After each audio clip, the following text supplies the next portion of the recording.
রাত্রি ৯টার ভেতরে কেউ আলো নিভিয়ে শুয়ে পড়ে না, কেউ ভোরবেলায় ঘুম থেকে ওঠে না, কেউ ব্যায়াম করে না, কেউ খেলাধুলো করে না।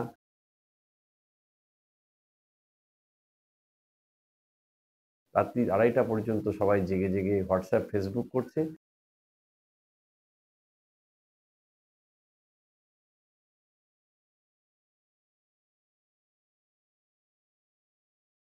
এই অন্ধকার না হলে মেলাটোনিন নামে একটা হরমোন আমাদের শরীরে বেরোয় না, আর সেটা না বেরোলে পরে আমাদের শরীরে এই পলিসিস্টিক ওভারির যে প্রাদুর্ভাব দেখা দিচ্ছে সেটা হচ্ছে। একটি কুমারী মেয়ে যখন সে যুবতী হয়, তাকে আমরা তার যখন রজস্বলা হয়, তখন যার মেনস্ট্রুয়েশন শুরু হয়, তখন আমরা তাকে যুবতী বলি। তো এই যে প্রথম যখন তার মেনস্ট্রুয়েশন শুরু হচ্ছে, তখন আমরা তাকে মেনার্কি বলি, প্রথম শুরু হওয়ার বয়স আছে। এই মেনার্কি একটা সময় বলা হতো ১৩ থেকে ১৫ বছরের মধ্যে তাদের এটা সূত্রপাত হওয়া উচিত।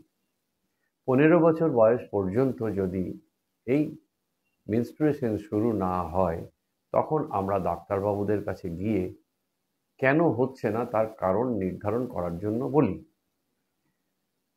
এখন যেহেতু বিভিন্ন ধরনের সোশ্যাল মিডিয়া বলুন বা সেক্স এডুকেশন বলুন বা বিভিন্ন মিডিয়া, টেলিভিশন ইত্যাদির জন্য এখন মেয়েরা অনেক বেশি পরিণত অনেক কম বয়সেই হয়, এবং এই সোশ্যাল সাইকোলজিক্যাল চেঞ্জের জন্য তাদের কিন্তু এই মেনার্কির বয়সটা আস্তে আস্তে কমে চলে এসেছে ১০ থেকে ১২-র মধ্যে। সুতরাং এটা একটা সামাজিক এবং আমাদের যে এনভায়রনমেন্টের যে পরিবেশের যে পরিবর্তন, সেটার জন্যই আজকে মেনার্কির বয়স কিন্তু কমে আসছে। মেনার্কি যখন হয়, মানে প্রথম যখন একটা কুমারী মেয়ের রজস্বলা হয়, তখন তার শরীরে অনেক পরিবর্তন আসে। যেমন তার স্তন বৃদ্ধি হয়, তার শরীরের বিভিন্ন জায়গায় যে চর্বি বা ফ্যাট থাকে সেগুলোর ডিস্ট্রিবিউশন চেঞ্জ হয়, তার বিভিন্ন জায়গায় যে আমাদের সেক্সুয়াল হেয়ার বলি সেগুলো, তার চুল বিভিন্ন জায়গায় দেখতে পাওয়া যায়। তো এই পরিবর্তনগুলো কিন্তু ওই মিন্স, এবং তার সঙ্গে তার যে বৃদ্ধি বা যে তার উচ্চতা বৃদ্ধি, সেটাও কিন্তু লক্ষ্য করা যায়, এবং এগুলোকে থ্যালার্কি, অ্যাডিনার্কি, পিউবার্কি ইত্যাদি ইত্যাদি বিভিন্ন ইংরেজি শব্দে এগুলোকে নোমেনক্লেচার দেওয়া হয়। তো এগুলোর জন্য আমাদের একটা মহিলার ভেতরে তার নানা পরিবর্তন আসে, কুমারী থেকে সে যুবতী হয়, এবং এই পরিবর্তনের জন্য কিন্তু দায়ী সেই ইস্ট্রোজেন, যে ইস্ট্রোজেন তার মানে বেরোতে থাকে ওভারি থেকে, এবং ওভারি থেকে কিছুদিনের ভেতরেই ডিম নির্গত হতে থাকে। যতদিন না মেনোপজ হচ্ছে ততদিন এই ডিম্বাশয় বা ওভারি থেকে ডিম নির্গত হতে থাকে, এবং সেখান থেকে ইস্ট্রোজেন হরমোনও বেরোতে থাকে। তাই তার জীবনে যৌবন পরিপূর্ণ থাকে। এখন এই যখন মেনার্কি হয়, তখন এখন আমাদের দেশে এবং বিদেশেও, এটা বেসিক্যালি বিদেশ থেকেই একটি রোগ এসেছে আমাদের দেশে, যেটা হচ্ছে আমরা বলি এখন পলিসিস্টিক ওভারি, এবং এইটা আকছার আমরা দেখতে পাচ্ছি বিভিন্ন স্কুলের মেয়েদের ভেতরে প্রাদুর্ভাব দেখা দিয়েছে। কারণ হিসাবে তাদের যে দৈনন্দিন জীবনযাপন তার পরিবর্তন, তাদের যে খাদ্যাভ্যাস সেগুলোর পরিবর্তন, পরিবেশের পরিবর্তন, এগুলো জন্যই আজকে এটার একটা পলিসিস্টিক ওভারির প্রাদুর্ভাব দেখা দিচ্ছে। যার জন্য এই মহিলাদের, মানে যারা কুমারী থেকে সবে মহিলা হয়েছেন, যুবতী হয়েছেন, সেই সমস্ত যুবতী মহিলাদের যে প্রত্যেক মাসে মাসে তাদের রজনিবৃত্তি বা মাসিক চক্রের মাসিক হয় না, অনেক দেরি করে করে হয়, মুখে অনেক ব্রণ দেখা দেয়, ছেলেদের মতো গোঁফদাড়ি বেরিয়ে পড়ে, শরীরের ভেতরে বেশি পরিমাণে তাদের চর্বি দেখা যায় এবং তাদের খুব বেশি মোটা স্ফীত হতে থাকে। তাদের ঘাড়ে এবং কোমরে এবং অন্যান্য জায়গায় কালো কালো দাগ হতে থাকে। তাদের যে ঘাম হয় সেই ঘামে বিভিন্ন মানে খুব দুর্গন্ধ হতে থাকে, মুখে ব্রণ হতে থাকে। এইরকম অনেক রকমের আমরা লক্ষণ দেখতে পাই এই পলিসিস্টিক ওভারি, যেটা আজকের দিনের এই মহিলাদের, যারা কুমারী থেকে মহিলা হয়েছেন, তাদের এই দেখা যাচ্ছে। এর জন্য আমাদের এই পরিবেশ দায়ী এবং আজকে যে আমাদের যেভাবে তারা বড় হচ্ছে সেই তাদের গুলো পরিবর্তন হয়েছে।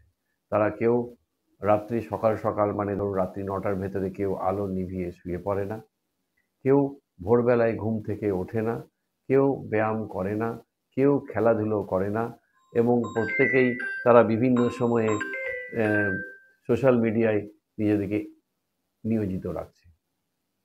এগুলোর জন্য আজকে এর প্রাদুর্ভাব আমাদের দেখা গিয়েছে।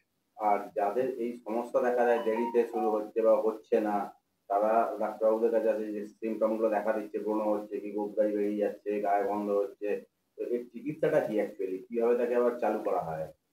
না, প্রথম কথা আমি প্রথমেই যে এই রোগের যে কথাটা বললাম, সেই রোগটা কেন হয়েছে সেই কারণটা যেগুলো বললাম, সেই কারণগুলোকে দূরীভূত করতে হবে। মানে আমাদের প্রাচ্যের যে সভ্যতা, প্রাচ্যের কি সভ্যতা, আমাদের আগে ভেবে দেখবেন গ্রামে সন্ধ্যাবেলায় বিকালবেলায় মারা একটা হ্যারিকেনের ভেতরে ১ হ্যারিকেন করে কেরোসিন ভরে দিত এবং আমরা পড়াশোনা শুরু করতাম সন্ধ্যে ৬টা থেকে এবং ওই হ্যারিকেনগুলো রাত্রি ৯টায় দপ দপ দপ দপ করে বন্ধ হয়ে যেত এবং তারপরেই ডাক আসতো আমাদের খাওয়ার। আমরা খেতে যেতাম, খেয়ে দিয়ে আর আমাদের তখন বৈদ্যুতিক আলো না থাকার জন্য আমরা সবাই শুয়ে পড়তাম। তার মানেটা হলো রাত্রি ৯টা থেকে ১০টার ভেতরে আমরা শুয়ে পড়তাম এবং চারিদিকে অন্ধকার। এইটা আজকে বিজ্ঞান বলছে এটার দরকার আছে, কারণ এই অন্ধকার না হলে মেলাটোনিন নামে একটা হরমোন আমাদের শরীরে বেরোয় না, আর সেটা না বেরোলে পরে আমাদের শরীরে এই পলিসিস্টিক ওভারির যে প্রাদুর্ভাব দেখা দিচ্ছে সেটা হচ্ছে। তাই জন্য খুব তাড়াতাড়ি শোয়া, যেটা ইংরেজিতে বলে early to bed and early to rise makes a man healthy wealthy and wise. সত্যিই তাই। আজকে সেই সকাল সকাল ঘুমিয়ে পড়ার অভ্যেস আজকে নেই।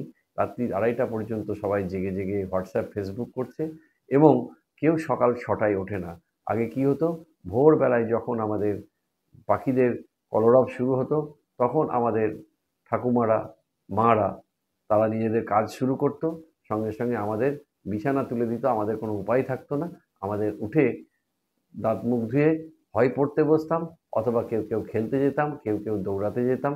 এইসবগুলো ছিল গ্রামের জীবন এবং এতে কিন্তু মেয়েদের এই রোগটি হতো না, যেটা আজকে বিদেশে দেখতে পারবেন এই জীবনযাপন করছে। এবং আমরা আজকে পাশ্চাত্যের যে অনু মানে সভ্যতা, সেইটা আমরা অনুকরণ করে আমাদের সভ্যতার ভেতরে এটাকে মিশিয়ে ফেলেছি এবং আজকে এই রোগটা যেটা ওদের দেশে ছিল সেটা আমাদের দেশে চলে এসেছে। তো এইগুলোর জন্য, এই রোগকে প্রথম কথা দূর করার জন্য প্রথম কথা আমাদের যে অভ্যাস, সেই অভ্যাসগুলোর পরিবর্তন প্রথম দরকার, যেটা ইংরেজিতে বলে লাইফস্টাইল মডিফিকেশন। এরপরে আছে কিছু ওষুধ এবং তার জন্য কিছু কিছু পরীক্ষা নিরীক্ষার প্রয়োজন। ডাক্তারবাবুদের কাছে গিয়ে পরামর্শ করতে হয়, বিভিন্ন পরীক্ষা নিরীক্ষা করতে হয় এবং সেইগুলোর পরে যার যে ধরনের সমস্যা হয়েছে, যে হরমোনের সমস্যা হয়েছে, তাকে তার প্রতিবিধান করার জন্য সেই রকম স্পেসিফিক ওষুধ দিয়ে তাকে ভালো করতে হয়। তবে মোটের ওপরে লাইফস্টাইল মডিফিকেশন বা তার খাদ্যাভ্যাসের পরিবর্তন, তার যে প্রত্যেক দিনের যে জীবনযাপনের পরিবর্তন, এগুলো আনতেই হবে, না হলে এই রোগ কিন্তু ভালো হবে না।